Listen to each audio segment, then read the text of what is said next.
Welcome to True Health Tuesdays.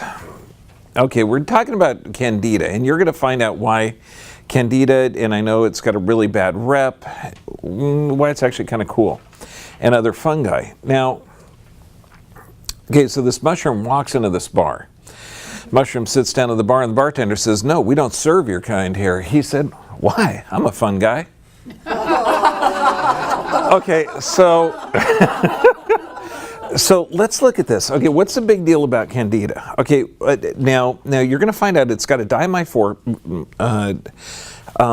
It's in two parts. Okay, it is a yeast. It can turn into a fungus. When it gets a fungus, that's when it's dangerous. But it's linked to a number of different conditions. And we're talking not just headaches and sinus problems. We're talking chronic fatigue, fibromyalgia, skin issues, sexual dysfunction, irritable bowel syndrome, autism, cancers. The interesting thing with cancers and fungus is I agree with the guy's data as well, and autoimmune diseases. Now, when did all this start? You can trace it back to the very first book, The Yeast Connection by Dr. Crook, interesting name, wrote the first edition in 1986. And what he did, he correlated candidiasis or Candida hypersensitization. So everybody does have Candida. We all do. We all have different funguses. And you're going to find out that it's not really an issue. In fact, we need the Candida in our system to feed certain bacterias. Now, so it's a hypersensitivity, and he was linking it to fatigue, sexual dysfunction. Well, there was another article in Huffington Post by Kim Evans, and she's claiming 90% of the population, okay, of the U.S. population has a Candida overgrowth problem. And when you start looking at this, it's like, really, what's causing that? You know, why is fungus affecting our population, okay, and yeast to such a great extent?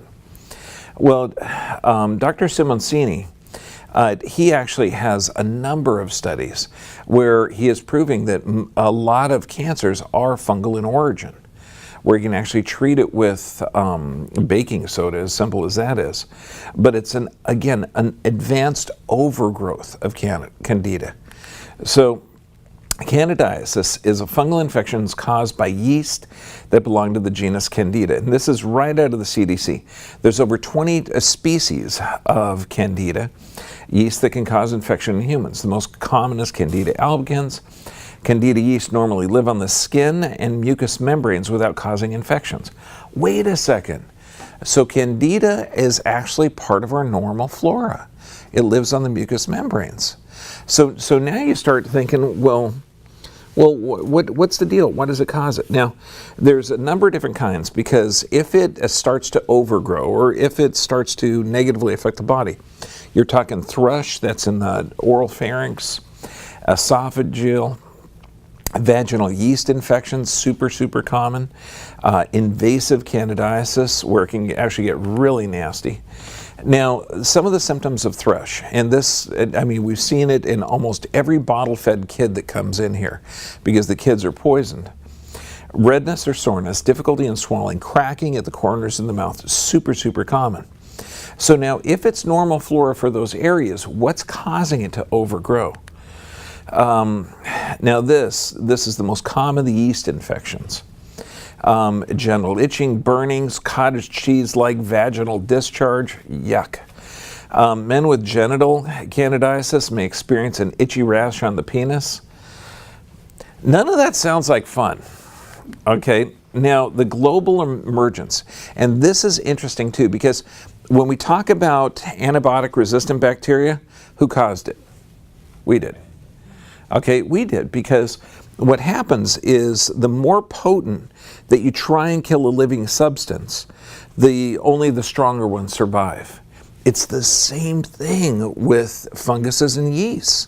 We actually need to live in harmony with them. Candida auris. Healthcare facilities, okay, so what are they doing? They're disinfecting all the time. In several countries reported that a type of yeast called Candida auris has caused several illnesses in hospitalized patients.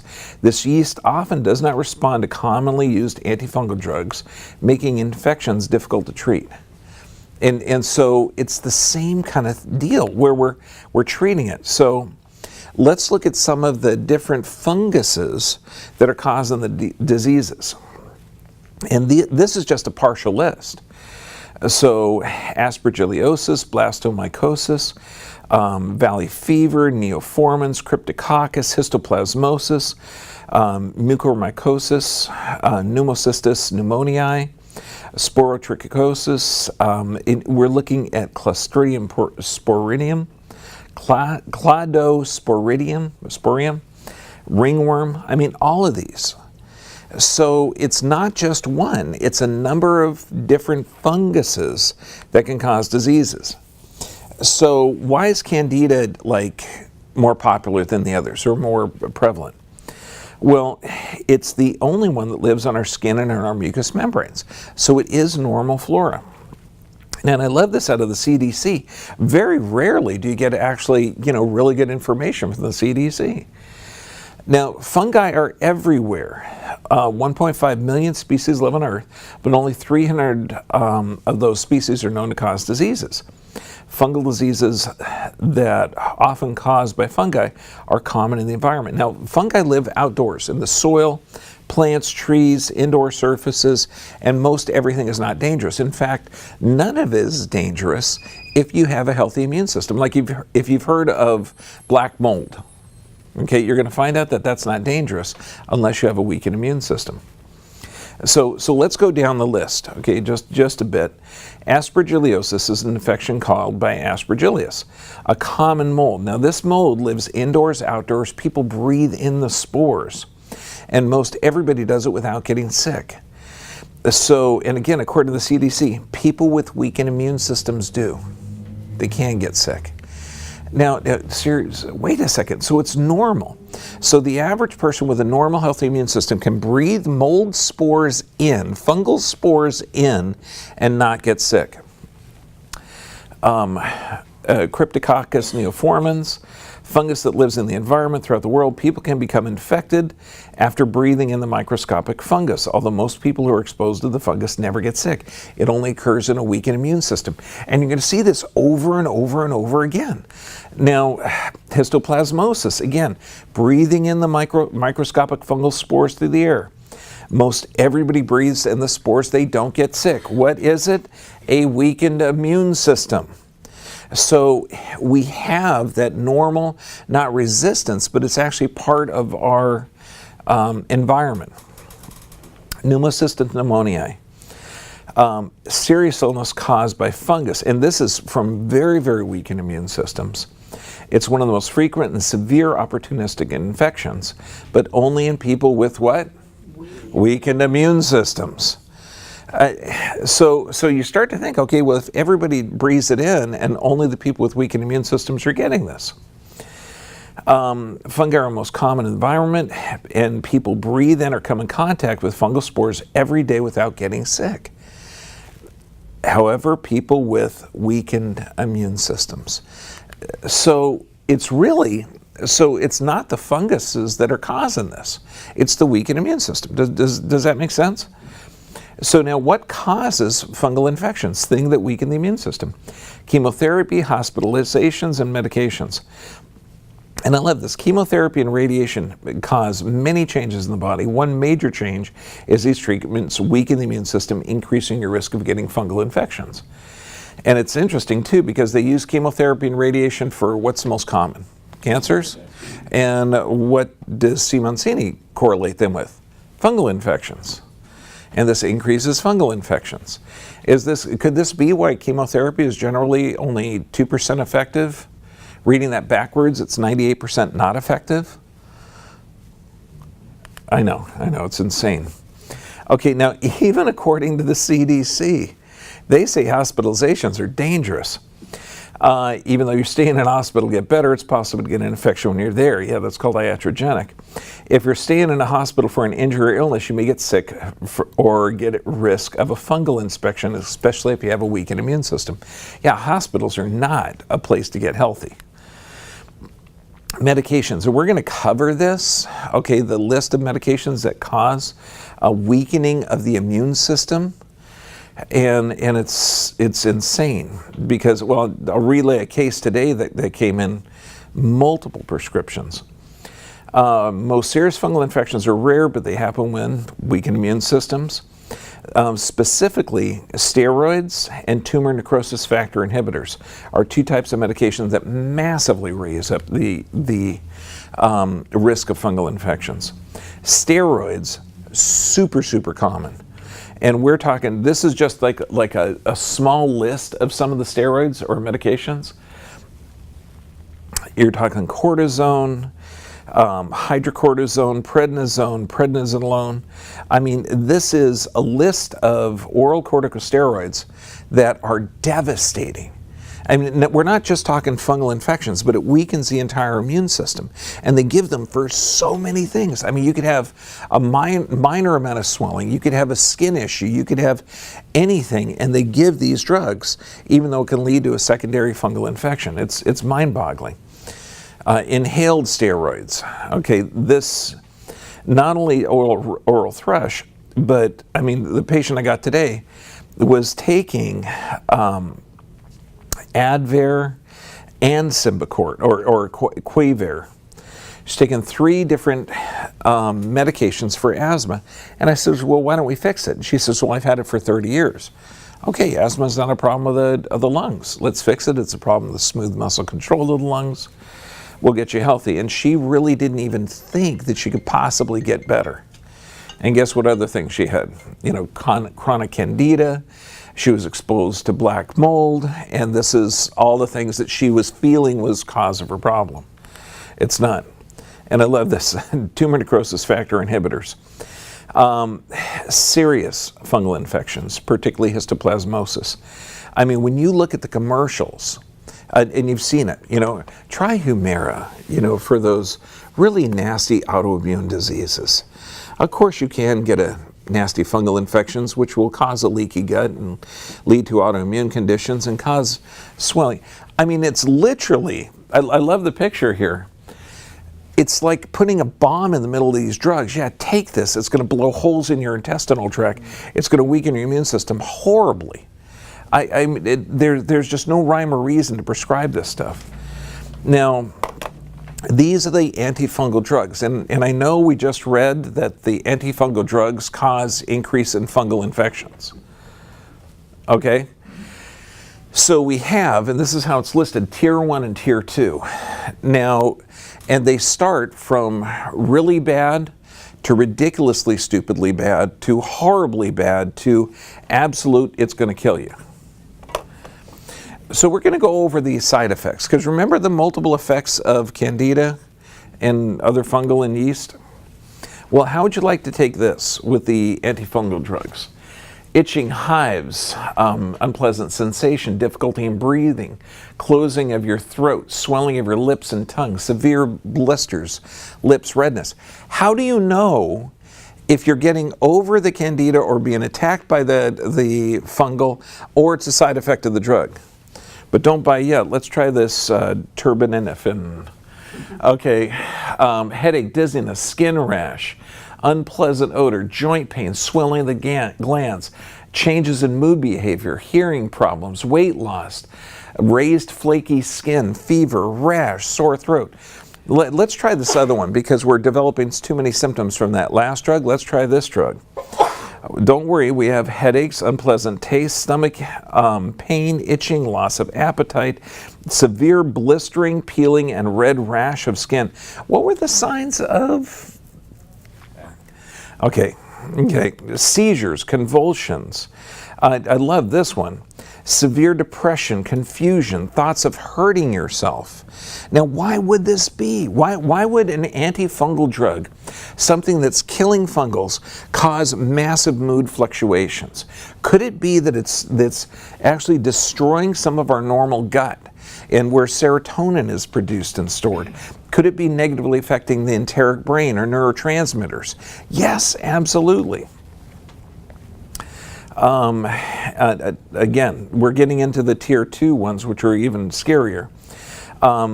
Nausea, vomiting, headaches, sleep problems, chest pain, pounding heart rate, low potassium, confusion, extreme thirst, increased urination, swelling, rapid weight gain, pale skin, rapid heart rate, trouble concentrating, muscle pain, weakness. Now, finally, some good information from the CDC.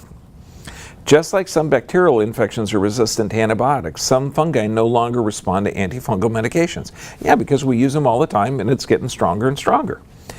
So it's known as antifungal resistance. Now, some species of fungi are naturally resistant to certain types of antifungal medications.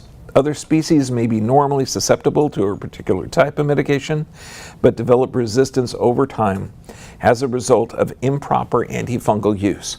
Now, wouldn't it be cool? And I'm just saying this for shits and giggles. Imagine if we had antifungals that had no side effects other than health. That Candida, black mold, all that stuff was eliminated. Sounds like a crazy world, isn't it? I know, stay tuned, okay? Okay, antibiotic resistance. Okay, now, anybody know the story of the first antibiotic? Okay, this guy, he's eating a sandwich in his lab, okay, really sanitary conditions. He's got some petri dishes of bacteria. Piece of the bread falls off of his sandwich, gets in the petri dish, he goes away for the weekend, comes back Monday, there's mold around it, around his bread, and he notices all the bacteria around the mold are dead. And he thought, hey, poisonous mold. It's against life. Let's call it an antibiotic. Okay, bio means life, anti means against life. So cool, we're going to do this whole class of drugs called antibiotics, and they're generally poisonous molds. Were you aware of that? I know, inquiring minds want to know. Okay, so when we look at this, some studies indicate that antibacterial medications may contribute to fungal resistance. This could also occur for a variety of reasons. One of which is that antibacterials reduce bacteria in the gut, creating favorable conditions for Candida growth.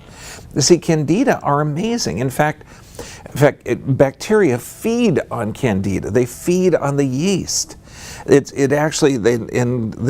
funguses and yeast that we have in our mucous membranes actually help break down some of this. So anytime we try and go in there and disrupt the normal flora, we're disrupting the normal environment. It's not yet known if decreasing the use of all or certain antimicrobial agents can reduce Candida infections, but appropriate use of antibacterial antifungal agents is one of the most important factors in fighting drug resistance. Okay, thank goodness that the CDC is now astounding stupid again, because they had really, really good information. It gets kind of confused, but they keep going at the medication thing instead of the real story. I mean, even on their site, they say about half of all prescriptions for antibiotics are toxic and useless. And you're talking over 262 million prescriptions. Okay, and that's in America, that's not worldwide. Now, so why are antibiotics so harmful?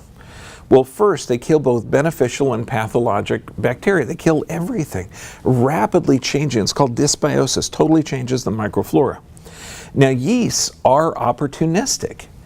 When yeast change, okay, and they become fungi, they develop these little, they're called hyphae.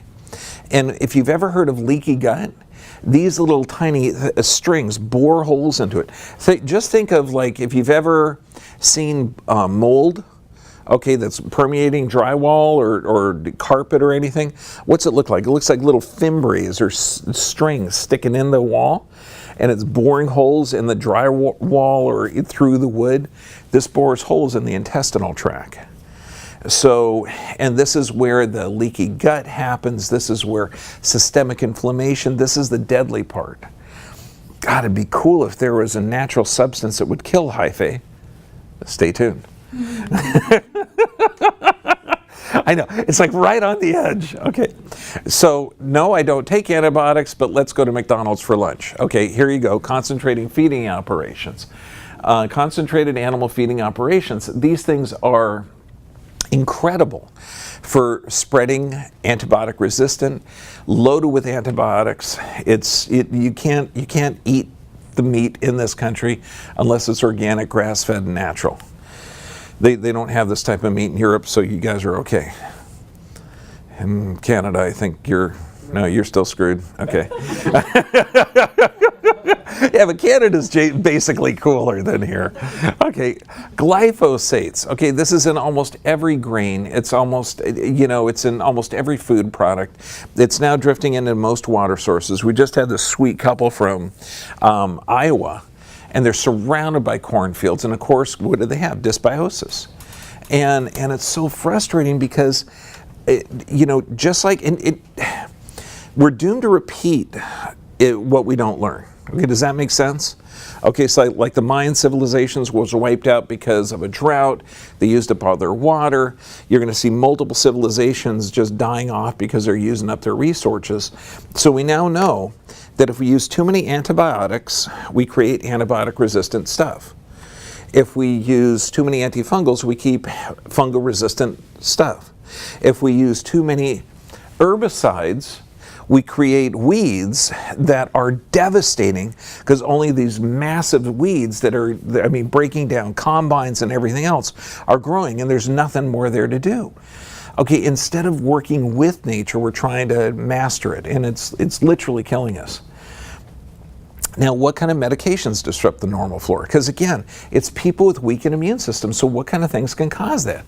Antibiotics, yeah. Anti means against, bio means life. So we have poisonous molds, yeah, of course, we're going to give that to you.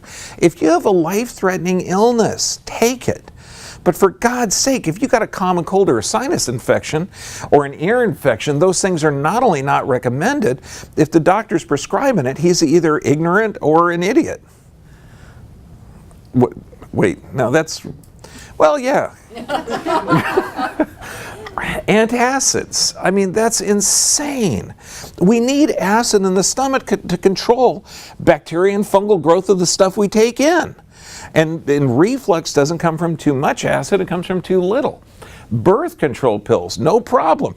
Take those, you develop a little bit of cottage cheese yeast infection, birth control done. Steroids. I can't believe I said that. I'm so sorry to all women in the world. Okay. Steroids, okay? Non-steroidal anti-inflammatories. I had a great conversation with an oncologist. Okay, one of our patients, super, super cool guy. His dad's an oncologist, his mom was in the room, and he wanted me to explain what we do, with altering the autonomic nervous system to get the body healthy. So I had a really nice conversation with him. And, I can't help notice it, but his mom has got these massive bunion formations. And I said, let me give you an example of what we do. Right now, your sweetheart there has got weak intrinsic muscles of the foot. This indicates that the nerves that supply the foot, are damaged. Those nerves come out of the pelvis. That means she has an unstable pelvis. She's going to have bowel and bladder control issues, possible leg issues. But what would you do, doc? You would prescribe a non-steroidal anti-inflammatory, okay, that destroys the normal joint cartilage, proteoglycan production, and increases the risk for certain infections. And then they go crazy because they say, yeah, Mom, you can't even stand up for, more than 4 minutes because your legs go numb. You know what she says? I'm fine. All I got to do is just walk around, and then I'm fine.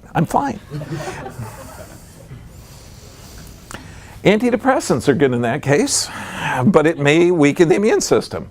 Statin drugs, oh yeah, cholesterol drugs, that's brilliant, okay? We're going to lower cholesterol, the building product of every glucocorticosteroid, mineralocorticosteroid, sex hormone, progesterone, estrogen, testosterone, the building product of everything that keeps you alive, we're going to lower it with a cholesterol drug. Brilliant. Okay, that was sarcasm, by the way. Okay, so importance of microflora. You have a 10-to-1. You have 70 trillion cells in your body. You have 10 times that bacteria. We need the good bacteria. We need it. We should be bathing in this stuff. In fact, if you start looking at this, how many people are using antibacterial soap? It's psychotic, because that literally is killing the normal flora on the skin. We need healthy bacteria on the skin, and in our gut, in our mouth. We have bacteria on our eyes. We have it everywhere. Viruses, and I love this. If instead of we had virophobia or bacteriophobia, you get all these commercials on killing germs. No, It's not the germs. Even Pasteur was the pasteurization process. He kept on arguing it's the germs that cause it, germs that cause it. And contemporary his named Beauchamp said, no, it's the terrain, where we're surrounded by bacteria, viruses, fungus, molds, bacteria, everything else. So it's not the pathogen, it's the immune system. Had a great discussion with a doctor last week. And we're almost coming to blows, okay, because I was saying, Pasteur and Beauchamp, even Pasteur recounted on his deathbed that no, it's the terrain, as legend goes. I wasn't there, okay, I'm not that old, Heidi, just settle down. Okay, but you start seeing this and you think, my God, could it be that we have a harmonious relationship in our world, in our environment with this stuff, and instead of being psychotically phobic, that we Nobel Prize winner. Humans are well over 50% viral. It makes more sense. It just does, because we're designed to live here. So what's the function of this? What's the function of normal flora? So now also too, when you look at this, we're talking digestion, absorption of carbohydrates, production of vitamins, absorption of minerals, eliminates toxins, distinguishes between pathogens, harmful, non-harmful, keeps harmful bacteria under control, aid in production of antibodies to pathogens, supports the immune system. Now we move to Iowa. We're surrounded by cornfields that are soaked in glyphosates. It gets in our water system. We lose this ability. Think of that. That just doesn't make any sense. So what causes fungal infections? What does the CDC, what does everybody say? What did Pasteur recount on his deathbed? A weakened immune system, it's the terrain. Okay, medications, particularly the poisonous molds, the antibiotics. Chemotherapy, okay, and that's toxic chemotherapy, not, because you could call vitamin C, chemotherapy as well. Toxic food, especially meats from the concentrating animal feeding operations, and an unhealthy microflora, absolutely. So what do? How do we build our immune system? Well, organic plant-based diet, as simple as that seems. It seems, so the people that come in who are toxic, what do we tell them? Yeah, plant-based diet. It sounds crazy, but it really is that simple. Healthy saturated fats like coconut oil, fermented veggies, probiotics, and the probiotics, try and get healthy probiotics, because what does that do? That actually gets healthy bacteria in your system. You're taking bacteria in. And then fermented foods. Look at all the different fermentation that you can get in there. Juiced vegetables, blended fruits, raw dairy, animal fat-based omega-3s. It's so simple to get fermented foods. But if you're going to, say, the shelf at the standard supermarket and getting sauerkraut that's already been pasteurized and preserved, that is not living food. Make it. It's super simple. Miso, kimchi.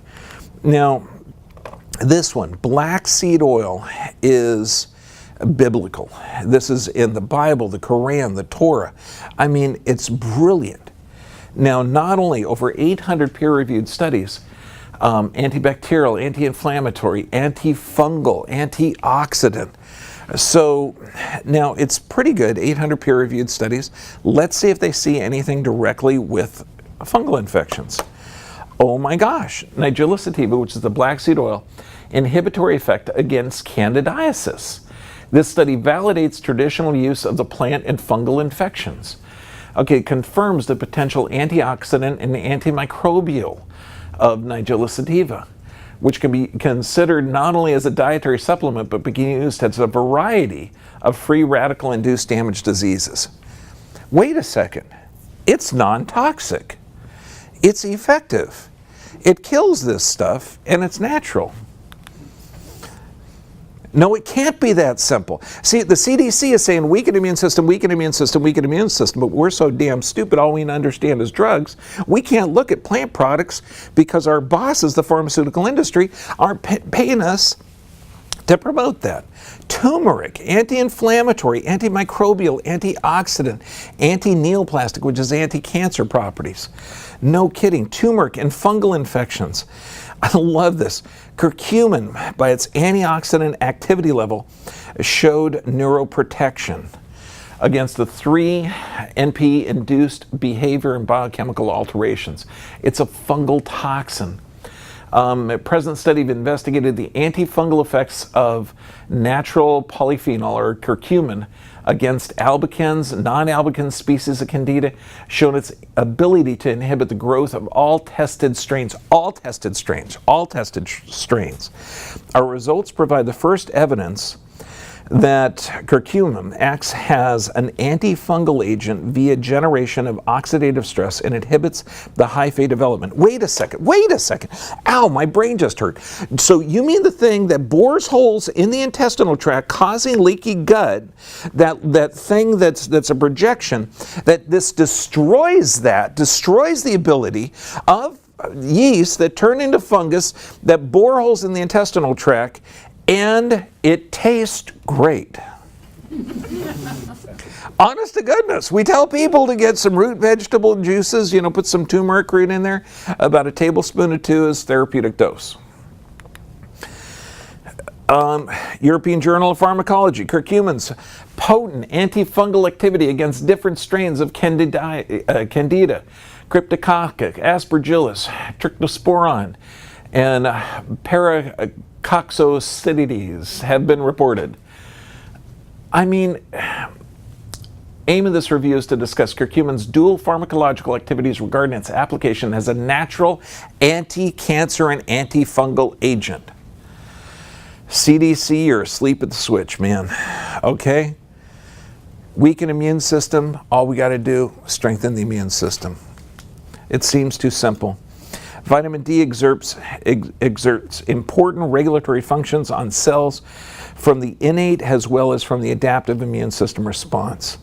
Indeed, accumulated evidence has shown insufficient vitamin D levels may lead to dysregulation of the immune system responses, thus contributing to autoimmune diseases. So this means vitamin D is good. Okay, at this time of the year, we're in October. Even though we're in sunny Southern California, we don't get enough sunlight at this time of the year. So even we have to supplement now. It's benign. It's good for you. You're not going to get sick from it. What does the Asthma Research and Practice say? Vitamin D supplementation decreases Aspergillus fumigatus, specifically Th2 responses in cystic fibrosis patients with Aspergillus sensitization. These are severely injured people with severely damaged lungs. Okay, and Th2, if you'll remember, that's the inflammatory response caused by vaccinations or an acute inflammatory state. It helps with that, vitamin D. Okay, so what are the exposures? 20 minutes a day in the normal sunlight. If not, you got to be supplementing 3,000 units for every 100 pounds of body weight. 8 to 10,000 is normally inappropriate. If you have a cold, 50,000 for 5 days is appropriate. Dr. McCullough, I think, recommends 100,000 units for 7 days if you have a cold or flu or an immune system response. It's just essential. But what do you need with vitamin D? You need vitamin K2. Okay, so what are the food sources of this? Grass-fed organic animal products, fermented foods, certain cheeses, brie, Gouda. Come on, that get a little fresh sauerkraut, put a little brie on it. No, honey, I'm getting my K2 and my bacteria. I'm not just partying. Breastfeeding. It's not just for men anymore. Okay, I didn't just say that, did I? We're supposed to have this filter. Okay, so when you look at this, real breastfeeding, serum from breastfed infants induces a greater phagocytic capacity against Candida albicans.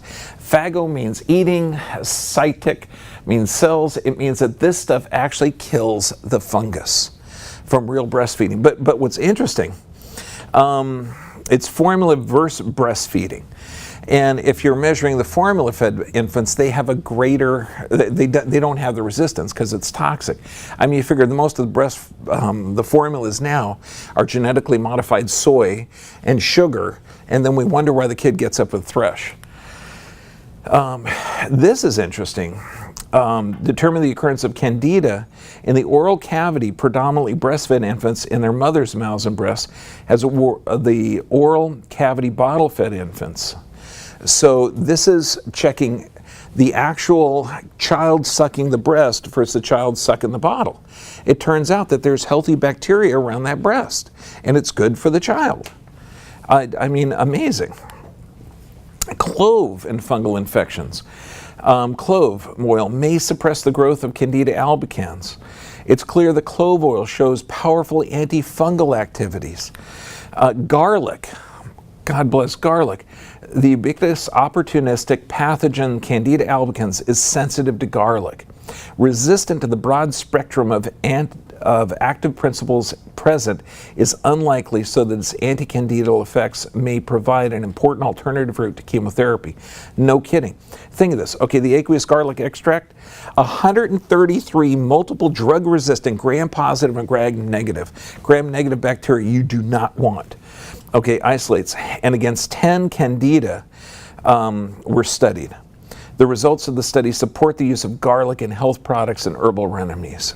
I mean, it just makes sense. It's true, my mom broke up with a guy because he didn't like garlic. Honestly, I mean, she said there were other reasons, but then the last was the straw, and he doesn't like garlic. Okay, it's... You guys should have met my mom. She was cool. Okay, antifungal essential oils. Clove, tea tree oil. Now, some of these can be used internally, some of them topically. Believe me, you don't want to use oregano oil topically. It burns, okay? Or you can cut it with something. Lemongrass, cinnamon bark, thyme, lavender, geranium, chamomile, cassia. When we look at antifungal foods, spices, I mean, this is just stuff you should add to your normal repertoire of what you eat. I mean, I love that picture. That's real food. Turmeric, curcumin, black seed, garlic, apple cider vinegar, coconut oil, cinnamon. I mean, it seems too simple that we just put healthy food and healthy bacteria, and you could reverse black mold. You could reverse everything. So when we talk about the 5 keys of health, and we talk about how important the nervous system is, why? Because it's not what's attacking you, it's the terrain. And the nervous system controls and coordinates not only the immune system, and controls the hormonal system, and controls and coordinates every function of the body. You got to have this thing checked. Regular exercise. Why? Because it strengthens the immune system. What do they keep on saying? Weaken immune system, weaken immune system, weaken immune system. Exercise a half hour a day strengthens it. Proper nutrition. This means normal, healthy, organic food. Plant-based diet. I mean, that's just normal. Sufficient rest. Why? Because if you don't get sufficient rest, your immune system is weakened. This is why if you're getting deep sleep and you're sleeping where there is black mold, and you eat healthy and you have a good proper nervous system and you exercise regularly and have prayer and meditation, you won't get any negative effects from it. Honest to goodness. I mean, I know it sounds weird, but the last place I was staying, I moved off of my boat into this little apartment, and they had a huge water leak. You know, cleaned up everything as best we could, but when I moved, I took the bed, you know, the headboard off, and it like stuck to the back wall, and it was ripped. It was just tons of black mold back there. And I thought, wow, I don't have it. Because I'm always getting people who say, oh, man, I had black mold when I was 12, you know, and 65 now, and it's been affecting me my whole life. You know, I think, no, that's not possible, you know. Let's strengthen your immune system, detox your system, you're going to be fine. And prayer and meditation. I mean, and then for reference, on top of reference, on top of reference. I mean, it just makes sense. We're designed to live in this environment. Don't be afraid of Candida. Don't be afraid of yeast. Don't be afraid of mold. You know, be afraid of the psychotic drugs that we're giving, okay, and the drugs in the food, because we're smart. Now, any questions? Yes, sir. Yes, my question is in regards to your microbiome, like your gut flora. Yes. So let's say you take an antibiotic, which goes in and destroys all forms of bacteria in there. Is it possible to get your original state back? Oh yeah, absolutely, very quickly. They call it Montezuma's revenge. where if you're from Southern California, because we're right next to the border in Mexico, if you go across the border, you eat the food over there or the water, you're supposed to get diarrhea. Okay? That is a change in normal flora. If you're coming from Mexico up to LA, which the water is way more poisonous, okay, that they will get diarrhea and upset stomach as well, because they're changing normal flora. So anytime you move to a different area, there's a different normal flora in that area. So there typically is going to be a little bit of diarrhea, a little bit of change. So what you want to do, if you have been poisoned by an antibiotic, fire the doctor. That would be a good idea, because you didn't have a life-threatening illness. Okay, and prepare the environment by taking probiotics. Okay, because that's going to change the acidity of the environment in order to accept the new bacteria in the area that you are. And then try and get some locally fermented foods, locally fermented cheeses, and put a little brie on the sauerkraut and enjoy. Yeah, you'll repopulate it quickly. And plus do the raw organic root vegetable juices. Phenomenal, because root vegetable juices are going to have tons of bacteria on there. And since root vegetables grow in a moist environment, they have anti-mold properties. It's pretty cool. Any other questions? Yes, ma'am. You quickly went by baking soda, and then you went on, tell me more about that. Oh, this is the interesting thing. Because if you're like washing with a very, very alkaline solution, okay, like doing a douche with baking soda or washing, areas, that is actually negative, because it can create an opportunistic environment for molds and yeast and funguses to grow. What Dr. Simoncini did, okay, and this is really interesting, if you expose mold directly to baking soda or to something that's very, very alkaline, it'll kill it. And so he'll hook up like a 5% solution of saline water and sodium bicarb to tumors. And he's got pre and post that shows them eliminated, which is just brilliant, amazing, and non-toxic, but not many people have really incorporated it. But don't use it topically for anything else. Okay, because it can create a competitive environment. Even though you're directly putting it on some type of mold and can kill the mold, but you don't want to wash areas that are predisposed to having Candida albicans or some other type of mold or fungus, because you have a weakened immune system. Okay, does that make sense? Okay, and next week, it's really exciting. Acne, eczema, and other skin diseases. God, what a fun month. Thank you very much.